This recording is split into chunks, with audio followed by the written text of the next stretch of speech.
Hai semua, selamat datang di channel Baca Saham. Pada video ini, kita akan membahas satu topik dengan judul berikut ini. Tapi seperti biasa, semua pembahasan bukan rekomendasi dan hanya informasi. Ingat, kerugian kamu tanggung sendiri ya.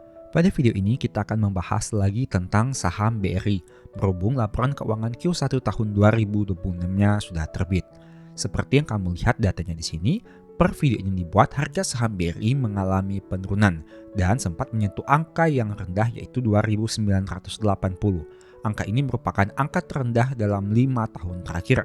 Selain itu jika dibandingkan dari aspek PBV-nya, PBV per video ini dibuat sudah mirip seperti PBV pada tahun 2020, di mana pada tahun itu juga harga saham mengalami penurunan. Begitu juga dengan kondisi di tahun 2026 ini. Kita lihat untuk beberapa aspek yang penting, tapi seperti biasa mohon cek lagi datanya, mungkin saja ada salah input atau hitung. Harga saham 3.000 artinya BRI sudah turun kurang lebih 53% dibandingkan harga tertinggi yang pernah mereka capai. PBV saat ini 1,34 kali dengan dua kondisi. Apabila PBV optimis di angka 1,75 setara dengan harga 3.905 dan apabila PBV pesimis di angka 1 setara dengan harga 2.232. Lihat saja mana yang lebih possible. Untuk analisa laba di Q1 tahun 2026 naik 13,7% dibandingkan tahun sebelumnya. Dan jika disetahunkan dengan kondisi ini, maka masih ada potensi kenaikan sekitar 9,4%. Meski begitu, kita tunggu saja data di Q2 sampai Q4. BRI ini cukup menarik dari aspek dividen karena dengan kondisi penurunan harga yang sudah mencapai 53% dari harga all-time high-nya menyebabkan angka dividen yield menjadi tinggi. Dengan memperhitungkan dua dividen terakhir yang dibagikan, yieldnya sekitar 11,5% dengan harga Rp3.000. Dan apabila kita asumsikan labanya naik 9,4% hingga akhir tahun 2026 dan payout ratio-nya tetap, maka dividen yield bisa menjadi 12,6%. Meski begitu, untuk kondisi ini kita masih menunggu untuk hasilnya hingga tahun depan. Yang jelas pada kondisi saat ini, BRI masih menghasilkan kenaikan kinerja laba dan dari aspek dividen yieldnya masih cukup menarik. Bagaimana dari sisi laporan keuangannya? Mari coba kita lihat untuk data per 31 Maret 2026 yang disajikan dalam jutaan rupiah. Untuk penyaluran kredit neto masih tumbuh 2,56% dibandingkan periode sebelumnya. Simpanan nasabah juga tumbuh dengan angka 6%. Artinya BRI masih memiliki senjata untuk menyalurkan kreditnya, yaitu simpanan nasabah. Kemudian dari sisi ekuitas ke entitas induk masih tumbuh 4,37%. Tapi kita lihat untuk nominalnya setelah dibagikannya dividen, apakah masih mampu tumbuh atau biasanya justru mengalami penurunan. Namun, hal itu merupakan hal yang wajar apabila perusahaan baru saja membagikan dividen. Untuk pendapatan bunga dan syariah masih mampu tumbuh 5,95% dan angka ini cukup baik jika dibandingkan dengan kondisi perusahaan-perusahaan sejenis. Beban bunga dan beban syariah malah mengalami penurunan. Ini merupakan kabar yang baik. Di satu sisi, pendapatan bunga dan syariah tumbuh, dan di sisi yang lain, beban bunga dan syariah malah mengalami penurunan, sehingga hal itu bisa mendongkrak laba perusahaan. Untuk pendapatan penjualan emas neto mengalami kenaikan juga yang signifikan dibandingkan periode sebelumnya. Ada juga pendapatan operasional lain yang turun dan kenaikan beban operasional lain. Beban operasional lain naik 11% dan ada satu poin penting yang perlu kamu lihat di sini. Di dalam beban operasional lain ini ada penyisihan kerugian penurunan nilai yang mengalami sedikit penurunan dibandingkan periode sebelumnya. Jika kamu sering nonton video baca saham yang membahas tentang saham BRI beberapa tahun ke belakang, maka kamu akan temukan informasi bahwa pada tahun tersebut jumlah penyisihan kerugian penurunan nilainya mengalami kenaikan yang signifikan, sehingga membuat laba bersihnya mengalami penurunan. Tapi kini di Q1 tahun 2026, untuk angka penyisihan kerugian penurunan nilainya bisa dikatakan cukup stabil. Nah, dengan kondisi tersebut menyebabkan laba bersih BRI masih mampu tumbuh signifikan yaitu 13,74% hingga Q1 tahun 2026 ini. Nah, dengan kondisi seperti ini menurut kamu apakah BRI masih menarik? Di satu sisi, harganya turun drastis dalam 5 tahun terakhir. PBV-nya juga sudah mencapai PBV pada saat di tahun 2020 terjadi krisis. Tapi di sisi yang lain labanya tumbuh 13,7% dengan kenaikan pendapatan bunga dan penurunan beban bunga. Silahkan kamu pertimbangkan, jika mau beli saham ini silahkan, jika tidak mau beli juga silahkan. Ingat, untung rugi kamu yang tanggung sendiri. Sebagai informasi juga sebelumnya saya sudah membuat satu video yang mungkin bisa berguna. Nonton hingga selesai agar mendapat pemahaman yang utuh. Pada video kali ini saya mau melakukan sebuah eksperimen di mana apa jadinya jika kita melakukan pembelian saham satu lot setiap hari. Artinya kita di sini melakukan pembelian saham secara rutin, tidak peduli harganya naik atau turun. Apakah kondisi ini akan menguntungkan atau tidak? Nah, pada contoh kali ini saya gunakan saham BBRI. Berhubung saham ini cukup banyak dibicarakan dan harganya lagi turun. Jadi kita akan lihat saja untuk kondisi dengan skenario saham BBRI. Tapi kamu juga bisa gunakan saham yang lain apabila kamu tertarik melakukan analisa seperti video kali ini. Data ini merupakan data yang saya ambil dari salah satu sekuritas. Jadi silakan kamu pastikan lagi di sumber resminya. Nah, dengan kondisi seperti ini coba kita lihat. Ini merupakan data hingga tanggal 1 April tahun 2026. Dan kita akan gunakan beberapa tahun terakhir agar supaya perhitungan menjadi lebih panjang.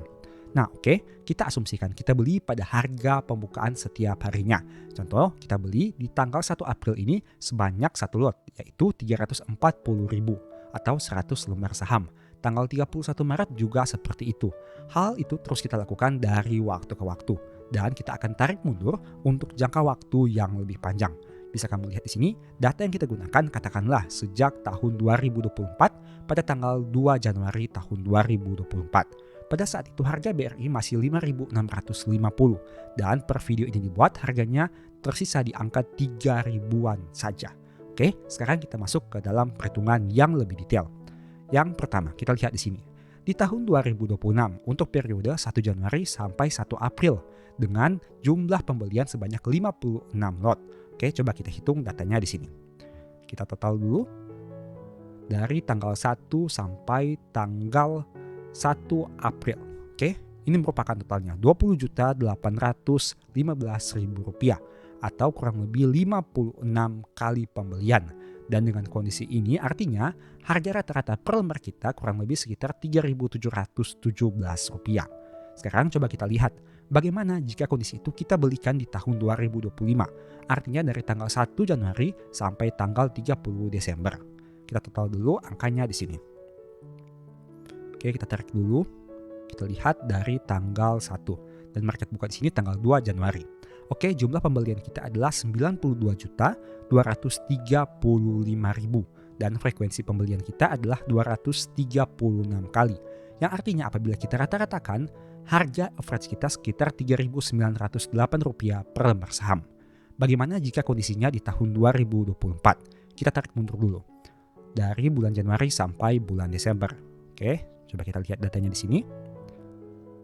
Nah, kamu bisa lihat jumlah modal yang kita butuhkan adalah Rp119 juta. Rp833.500 dengan frekuensi transaksi 237 kali.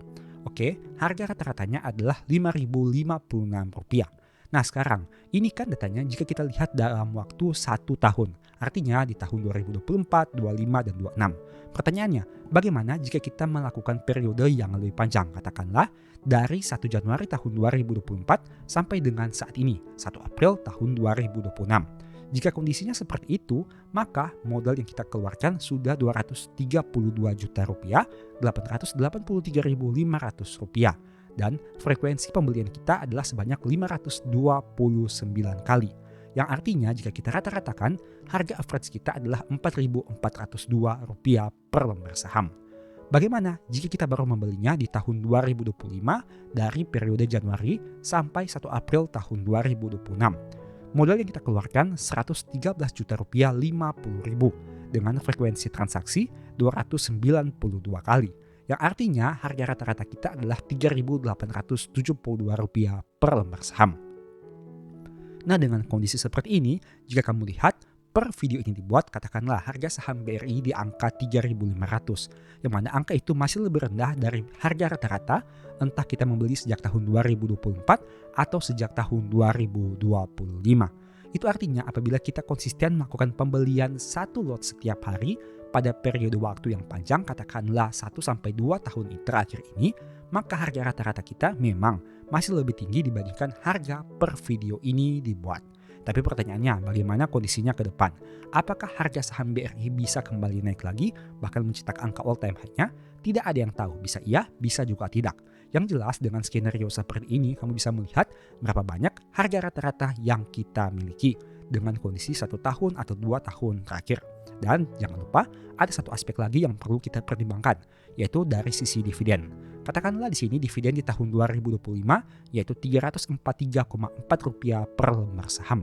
Yang artinya berarti merupakan hasil dari lembar saham yang kita miliki di tahun 2024. Dengan kondisi ini, apabila kita memiliki 237 lot, maka kita akan memperoleh dividen sekitar Rp8,1 juta per lembar saham. Dan di tahun 2026, kita asumsikan dividen finalnya mirip seperti katakanlah dengan perhitungan pada video-video sebelumnya. Yang artinya kita katakan untuk total dividennya sama seperti tahun 2025, tidak berubah naik atau turun.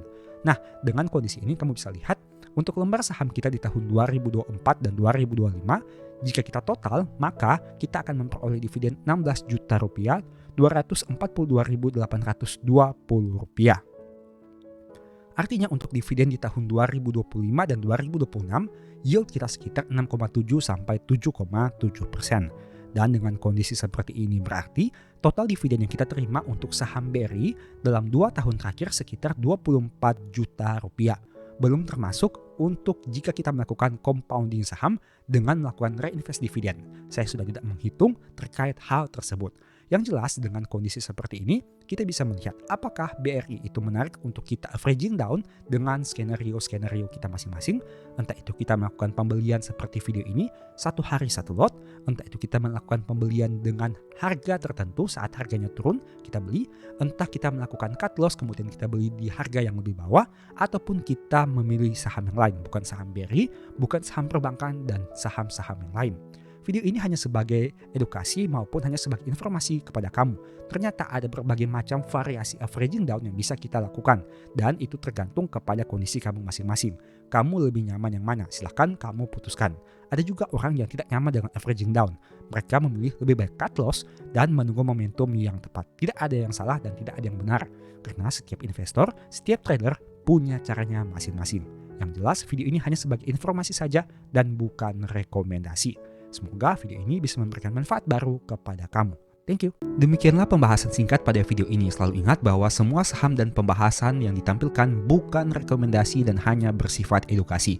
Segala risiko kerugian menjadi tanggung jawab kamu sendiri. Mohon juga agar dapat mengecek kembali data yang ditampilkan karena bisa saja terjadi kesalahan pengetikan atau pengambilan data. Di video berikutnya ingin dibahas materi apa lagi? Tulis di kolom komentar ya. Berikut ini beberapa list ebook baca saham.